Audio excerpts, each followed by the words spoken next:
Cinderella, rewritten by Meredith Hairston, illustrated by Jess Golden. Once there was a kind gentleman who lost his wife. After years of raising his only beloved daughter alone, he decided to remarry. His new wife had two bossy and proud daughters of her own. They all lived together in a small cottage. One day, the new wife began to show her own bossiness by telling the man's beloved daughter what to do. She gave her the meanest work of the house and the coldest room to sleep in. The man's daughter worked and worked, and the mean stepsisters called her Cinderella. They called for her to help them with even the silliest of things, like pulling up their socks and brushing their teeth. The kind sister Cinderella did as she was told, for she had no other choice, until one day. The king's son, the prince, decided to throw a fancy ball and invited every lady of the land to come. The stepsisters were delighted and asked Cinderella to help them pick out the fanciest dresses and the most expensive jewels to wear. "Too bad for you, Cinderella. You will have way too much work to do the night of the ball. It seems you will not be able to join us." The sisters laughed, and Cinderella ran to the garden and cried. Off in the distance, a magical woman appeared. It was Cinderella's fairy godmother. "What on earth is the matter, dear one?" the fairy godmother asked. I wish I could. Cinderella was not able to speak from all the tears and sobbing. "Oh, you wish you could go to the ball. Is that so?" asked the godmother. "Yes," cried Cinderella, with a great sigh. "Well," said her godmother, "since you are such a sweet and kind girl, you deserve to go most of all." She pulled out a magical wand and asked kindly, "Can you find me a pumpkin in this garden?" "Why, of course," replied Cinderella, and she ran to fetch one right away.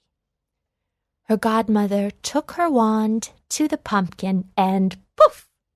She magically turned it into a beautiful carriage to carry Cinderella to the ball.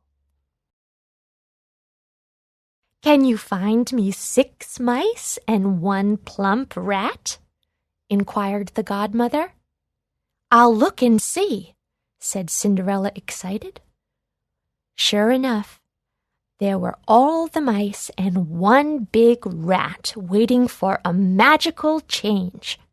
When Cinderella brought them to her godmother, she placed her wand upon each one and turned the mice into brilliant white horses and the rat into a handsome coachman. "Well, now we have everything we need to go to the ball. Are you happy?" "Why, yes," exclaimed Cinderella. "But can I go in these old rag clothes?" "Of course not," said the godmother, and she touched her magic wand to Cinderella's clothes.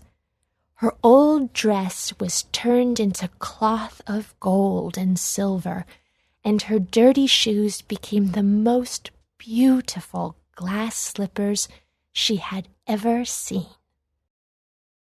Cinderella was ready for the ball and climbed into the carriage. Before she left, the godmother had one more thing to say. "Do not stay at the ball too long.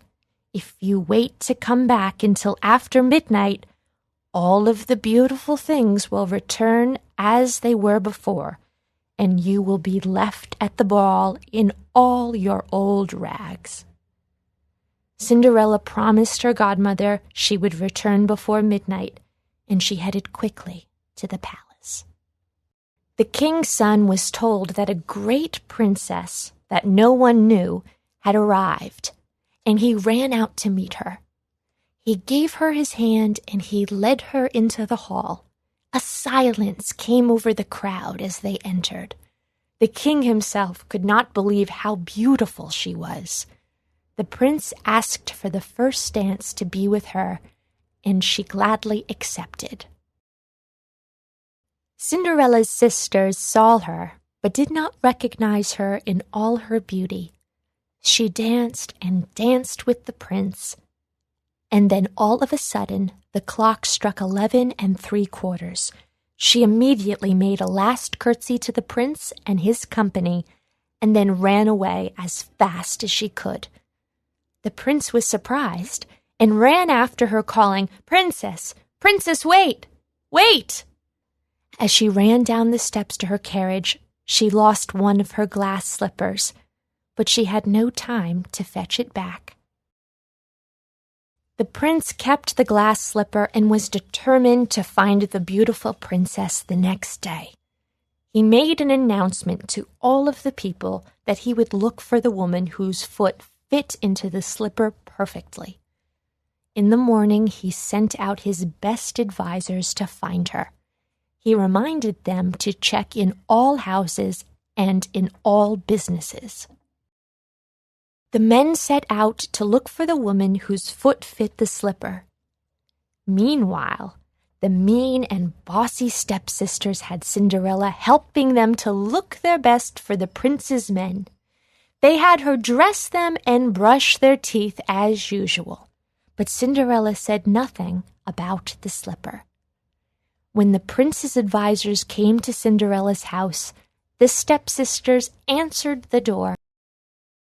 The men offered to try the slipper on their feet, but no matter how they tried to squeeze and push, the slipper did not fit. The men asked if any other woman lived in the house, and the sisters replied, "Only our wretched sister, and she wasn't even at the ball." "Bring her here," exclaimed the men. So Cinderella sat and offered her beautiful foot. Sure enough, her foot fit perfectly into the slipper. When the men realized that she was the missing princess, they were relieved. They offered to bring her to the palace where the prince would be waiting for her. She accepted the offer with joy. When she arrived at the palace, she reunited with the prince. They were married, and Princess Cinderella, who showed her beauty and kindness in many ways, gave her two stepsisters rooms in her palace, and that very same day matched them with two great lords of the court.